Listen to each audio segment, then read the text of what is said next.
Bonjour tout le monde et bienvenue sur Alform pour un second chapitre du protocole UJRP. Donc le protocole qu'on a déjà vu dans la formation ICND2 et qu'on va détailler dans cette formation route. D'accord? Alors comme plan pour cette vidéo, donc on va commencer par une présentation du protocole UJRP. On va voir les caractéristiques de base de ce protocole. Et après, on va le classifier donc dans la famille des protocoles vecteurs à distance, donc une notion qu'on a déjà vue dans la formation ICND2. Donc tout ça, c'est des choses qu'on va détailler pour ce cours route. Donc à travers cette vidéo, nous allons présenter ce protocole et voir les caractéristiques de base. Donc nous commencerons par les notions à connaître, les plus importantes, avant de passer au fonctionnement et les fonctionnalités avancées. Donc quant à la pratique, donc elle fera l'objet de plusieurs vidéos. Donc vous allez voir après, on va faire plusieurs vidéos pratiques. D'accord? Comment configurer les fonctionnalités basiques et avancées du protocole UJRP. Alors, donc avant de voir comment fonctionne ce protocole, attardons-nous sur ses caractéristiques de base. D'accord? Donc l'UJRP est un protocole propriétaire à Cisco et qui est devenu standard, ça ne fait pas longtemps. Pourquoi on parle toujours de propriétaire à Cisco? Parce que pour le moment, il n'est pas encore intégré dans les firmware ou bien des iOS des autres constructeurs. Donc pour le moment, il n'est supporté que par les routeurs Cisco. Mais dans quelques mois, peut-être quelques années, donc on peut configurer, après on pourra configurer le protocole UJRP entre des routeurs Cisco et des routeurs non Cisco. Alors c'est un protocole qui fait partie des protocoles EGP. EGP, ça veut dire quoi? Interior Gateway Protocol. Donc là on parle de routage interne à l'intérieur d'un même AS. Donc il s'agit d'un protocole de routage interne au même titre que le protocole RIP, que le protocole OSPF, que le protocole IJRP, donc tous les protocoles qu'on a déjà vus dans l'ICND2. Donc on parle toujours des protocoles IGP justement pour cette formation. Donc on va voir le protocole qui fait partie de la deuxième catégorie des protocoles EGP. Alors, deuxième famille des protocoles EGP. Donc, EGP, ça veut dire quoi? Exterior Gateway Protocol. D'accord? Et justement, pour cette formation route, donc on va découvrir le protocole BGP. D'accord? Mais pour le moment, donc on parle du protocole UJRP, donc qui fait partie de cette catégorie de protocoles de routage, les protocoles de routage interne. Ça veut dire quoi? Alors, donc là, on parle d'AS. AS, ça veut dire quoi? Ça veut dire Autonomous System. Donc, pour faire simple, on va dire que c'est des protocoles qui travaillent au niveau d'un même domaine d'administration. D'accord? Et c'est ce qui fait la différence avec la deuxième catégorie de protocoles de routage comme BGP. Donc, c'est le protocole qui fait le lien entre deux ou plusieurs AS différents. D'accord? Donc, contrairement au protocole UJRP qui fonctionne au niveau du même AS, donc tous les routeurs appartiennent au même domaine d'administration.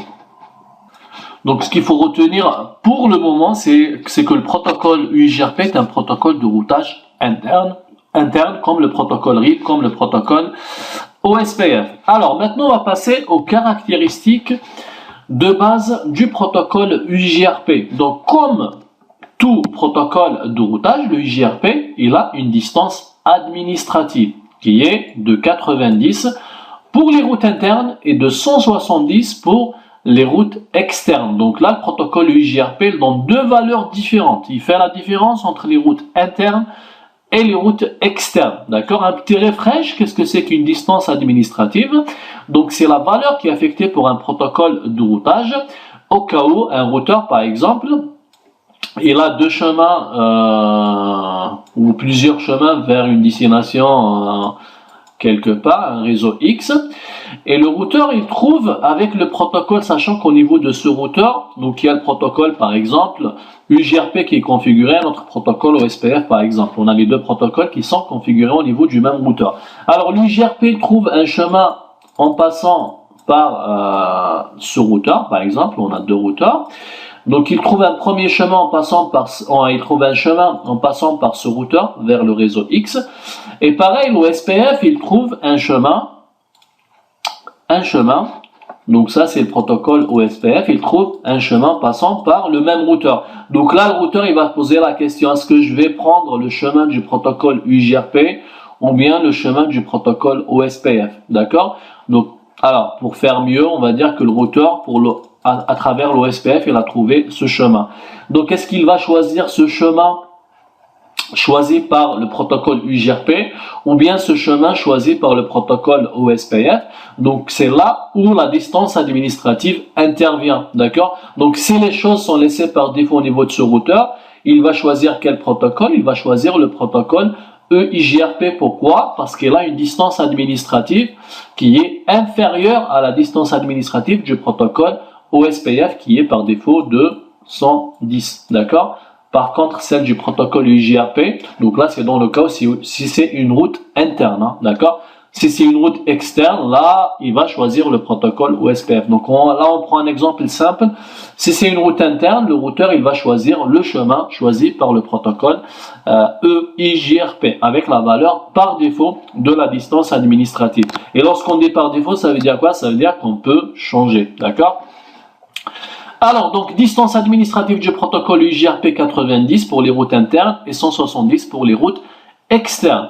Le protocole UJRP utilise le protocole RTP pour la communication entre les routeurs ou bien entre les voisins, d'accord? Donc, la communication UJRP, ça se passe entre les voisins. Donc, lorsqu'on a une relation UJRP entre deux routeurs. Donc, il y a des paquets qui circulent tout le temps et c'est du RTP. Alors, juste à ne pas confondre, donc RTP ici, c'est Reliable Transport Protocol, juste à ne pas confondre avec le Real Time Protocol qui est utilisé pour la téléphonie, pour la voix sur IP. Alors, c'est un protocole qui supporte le VLSM, Variable Length Subnet Mask, une notion qu'on a vue aussi dans le cours ici, un des deux. Alors, pour faire une petite révision, c'est quoi le VLSM? Donc, si on prend le même exemple ici, donc on va supposer qu'on a trois sites différents et derrière chaque trois routeurs différents et derrière chaque routeur, on a un LAN, d'accord? Donc ici, je vais prendre le LAN numéro 1. Là, je vais prendre le LAN numéro 2, le LAN numéro 3, d'accord? Alors, vous êtes l'architecte réseau et je vous demande de faire, donc avant de faire quoi que ce soit comme configuration, il faut d'abord donner des adresses, d'accord? Il faut créer des réseaux, des sous-réseaux, des adresses IP pour les interfaces, etc., d'accord? Donc, vous allez passer par cette phase de design de tout ce qui est adressage IP. Alors, si je vous demande de créer des réseaux pour chaque LAN, même pour les interconnexions WAN, d'accord? Donc, la solution la plus facile, c'est de faire quoi? C'est de choisir un réseau au pif. Par exemple, ici, je vais donner 10.0.0/8, par exemple. Là, je vais donner 172.16. Là, je vais donner 192.168, etc. Donc, ça, c'est très facile de faire ça, d'accord? Pour les interconnexions WAN, pareil, je vais donner 172, 192. Mais la question, est-ce que c'est une solution propre? Est-ce que c'est une solution professionnelle? Le jour où vous aurez un problème sur un serveur quelque part ici, est-ce que ça va être facile pour le troubleshooting de localiser un serveur, quel endroit physique, quel immeuble, quel étage, etc., quel site? Donc là, ça va être difficile, ça va être une perte de temps pour la personne qui va intervenir ou pour faire un audit, pour configurer, pour faire des changements, d'accord? Ou bien pour une nouvelle recrue qui vient d'arriver. Donc il faut expliquer comment on a fait l'adressage IP, c'est quoi tel réseau pour tel site. Donc là, ça devient très très compliqué. Alors, la solution professionnelle, c'est d'utiliser le VLSM. Donc l'idée, c'est quoi? C'est de prendre une plage. Par défaut, par exemple, on va choisir la plage de la classe A, la 10.0.0.0/8 par défaut. Alors, donc on va faire le calcul, on va dire on a trois sites. Donc là, on n'a pas beaucoup de sites, ça va être un peu simple pour nous. Donc on va prendre par exemple, on va utiliser le deuxième octet pour le site. Je vais dire par exemple le 10. Alors là, je vais mettre 0.0/16 par exemple. Donc je vais mettre les 3 sites et je vais laisser le deuxième octet vide justement pour mettre le ID ou bien le numéro du site.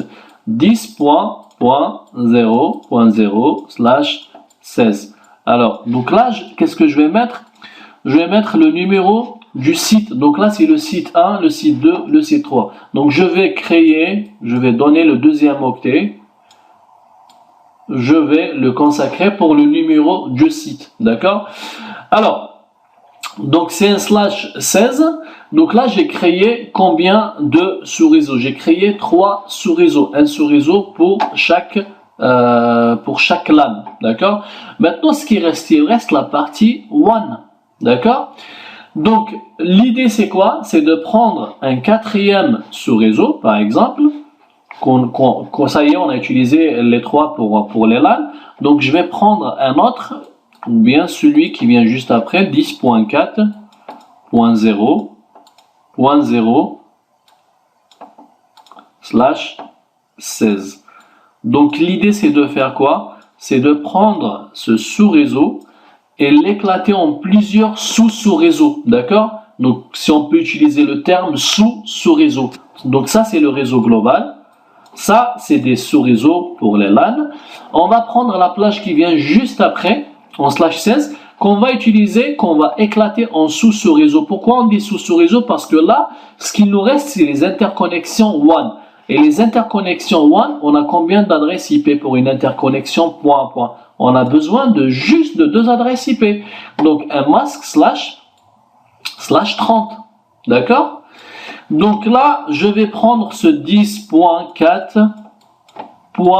Il me reste combien de bits pour créer des liaisons point à point en /30? Donc 8 bits plus les 6 bits ici. Pourquoi? Parce qu'il n'y aura que les 2 derniers bits qui vont être utilisés pour la partie haute en /30. Donc au final, j'ai combien de bits ici? J'ai 8 plus 6 qui me reste du dernier octet. Ça veut dire que j'ai 14 octets pour créer des liaisons WAN. Et ce qui est bien dans tout ça, c'est que toutes les adresses IP de mon réseau LAN, les différents LAN et le WAN commencent toujours par 10. D'accord? Après, je peux localiser facilement. Par exemple, si je vous donnais une adresse IP 10.2 quelque chose, je vais vite savoir qu'il s'agit du réseau LAN 2. D'accord? Après, pour les bits qui restent, on peut même utiliser, on peut par exemple, pour donner plus de signification à notre adressage, on peut utiliser des bits pour le numéro de l'immeuble, par exemple, si on a plusieurs immeubles ici. Après, on peut utiliser même des bits pour les étages, et ainsi de suite. D'accord? Donc là, ça va être une solution professionnelle qui permet de localiser physiquement l'endroit de la personne avec son adresse IP. D'accord? Et si je vois que ça commence par 10.4 quelque chose, je vais vite savoir ou bien me rendre compte qu'il s'agit d'une adresse IP qui est utilisée pour le WAN. D'accord? Donc là, surtout si vous avez une station de supervision et vous recevez des messages de log, par exemple, avec des adresses IP. Donc là, ça vous permet d'être réactif, donc de localiser très facilement l'endroit de la personne qui a des messages de log, par exemple, ou bien du serveur, ou bien de la machine. Alors, c'est un protocole qui utilise l'adresse multicast 224.0.0.10 pour la communication entre les routeurs. Ça veut dire quoi? Entre les voisins. Donc, on a cette notion de voisinage entre les routeurs. Donc, 2 routeurs qui sont voisins UJRP, ça veut dire quoi? Ça veut dire qu'il y a une liaison physique directement entre les deux. D'accord? Alors, un petit cas particulier, donc pas forcément directement connecté, c'est lorsque vous avez un switch au milieu. Donc là, pareil, je peux avoir une relation de voisinage à condition que les 2 ports là appartiennent au même VLAN. D'accord? Donc là, je peux avoir une relation de voisinage. Donc ça, c'est des choses qu'on va découvrir après. Hein. Donc dans la partie pratique, on va voir tous les cas de configuration. Alors, une particularité de ce protocole qui n'existe pas dans les autres protocoles, c'est qu'il supporte tout ce qui est protocole niveau 3. Donc là, c'est vrai qu'on parle de plus en plus du protocole IP, mais il faut savoir que c'est un protocole qui supporte l'ancien protocole IPX et AppleTalk.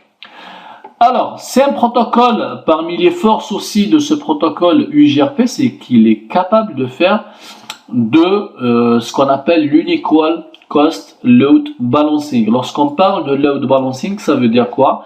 Le partage de charge. Alors, donc par défaut, le routeur, il fait du partage de charge.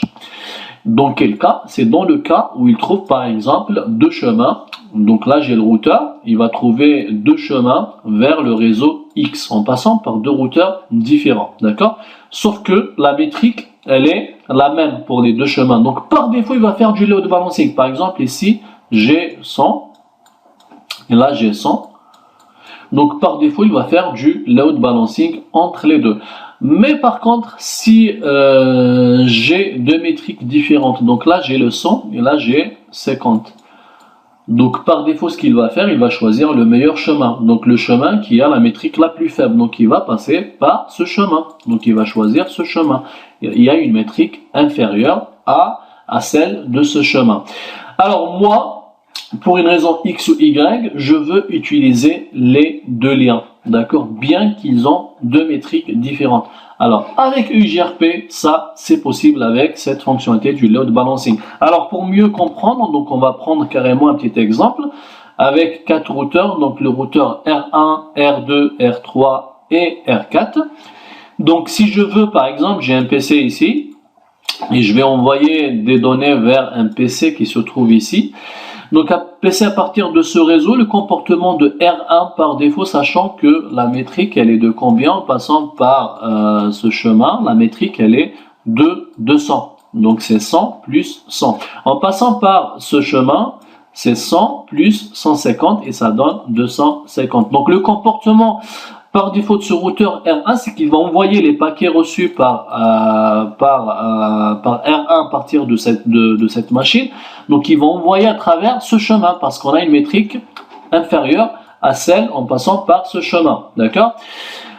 Alors maintenant, si je veux utiliser les deux chemins, donc ça c'est possible à condition de configurer une petite fonctionnalité qui s'appelle variance, qu'on va découvrir plus en détail dans les prochaines vidéos. Donc ce qu'il faut retenir, c'est que l'UJRP a la capacité de faire du load balancing entre deux chemins ou bien plusieurs chemins, bien qu'ils ont des métriques différentes. D'accord? Donc ça, c'est une fonctionnalité aussi qu'on découvre pour le protocole UJRP. Alors maintenant, on va passer à la famille des protocoles de routage. Donc on a vu dans l'ICND2 qu'il y a 3 familles de protocoles de routage. Donc il y a les vecteurs distance, il y a les protocoles état de lien, il y a les protocoles Advanced Vector Distance ou bien hybride. D'accord?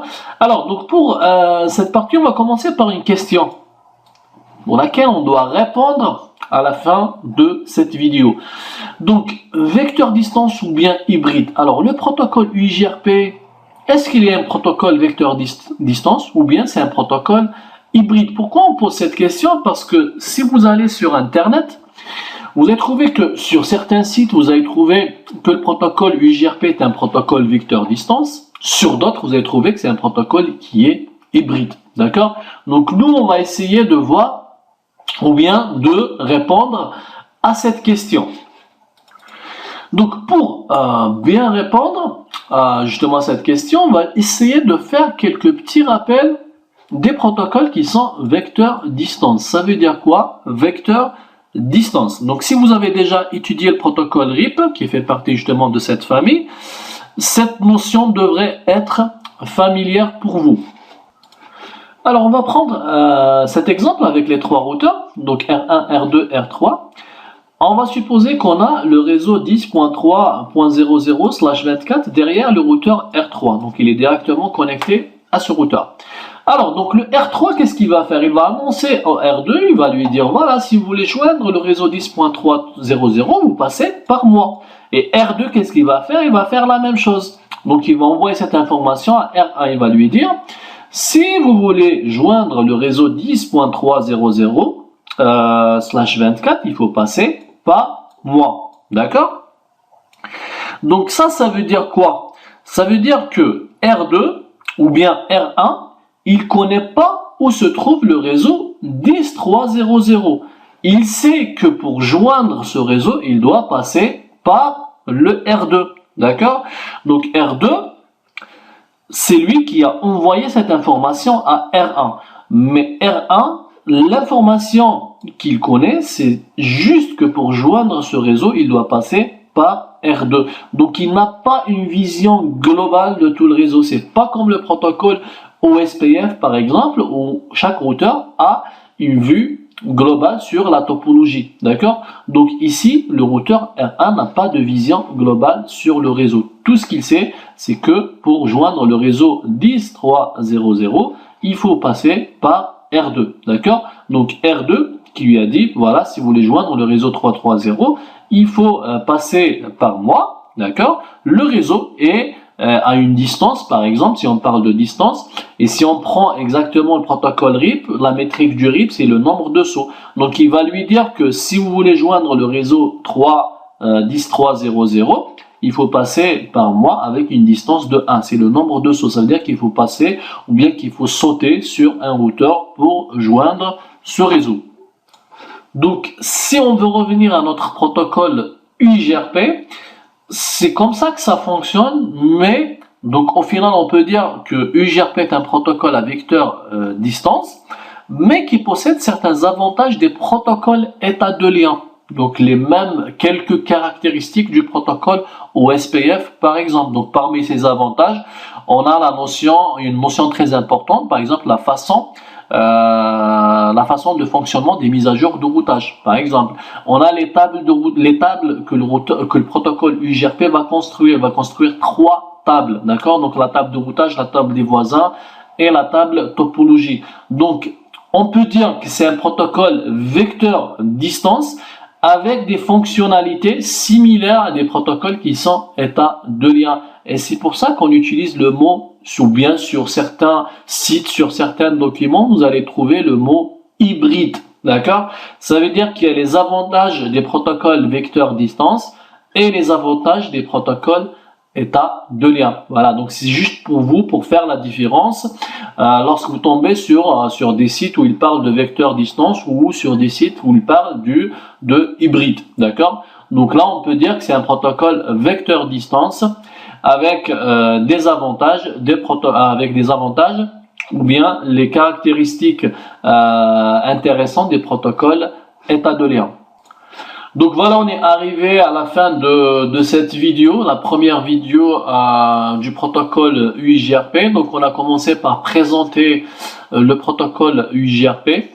On a vu les caractéristiques de base de ce protocole et c'est un protocole qui fait partie de la famille vecteur distance, entre parenthèses on peut dire hybride, dans le sens où on a des avantages, les mêmes avantages qu'on peut trouver sur les protocoles état de lien. Voilà, j'espère que ça a été clair pour vous et je vous donne rendez-vous pour la vidéo prochaine.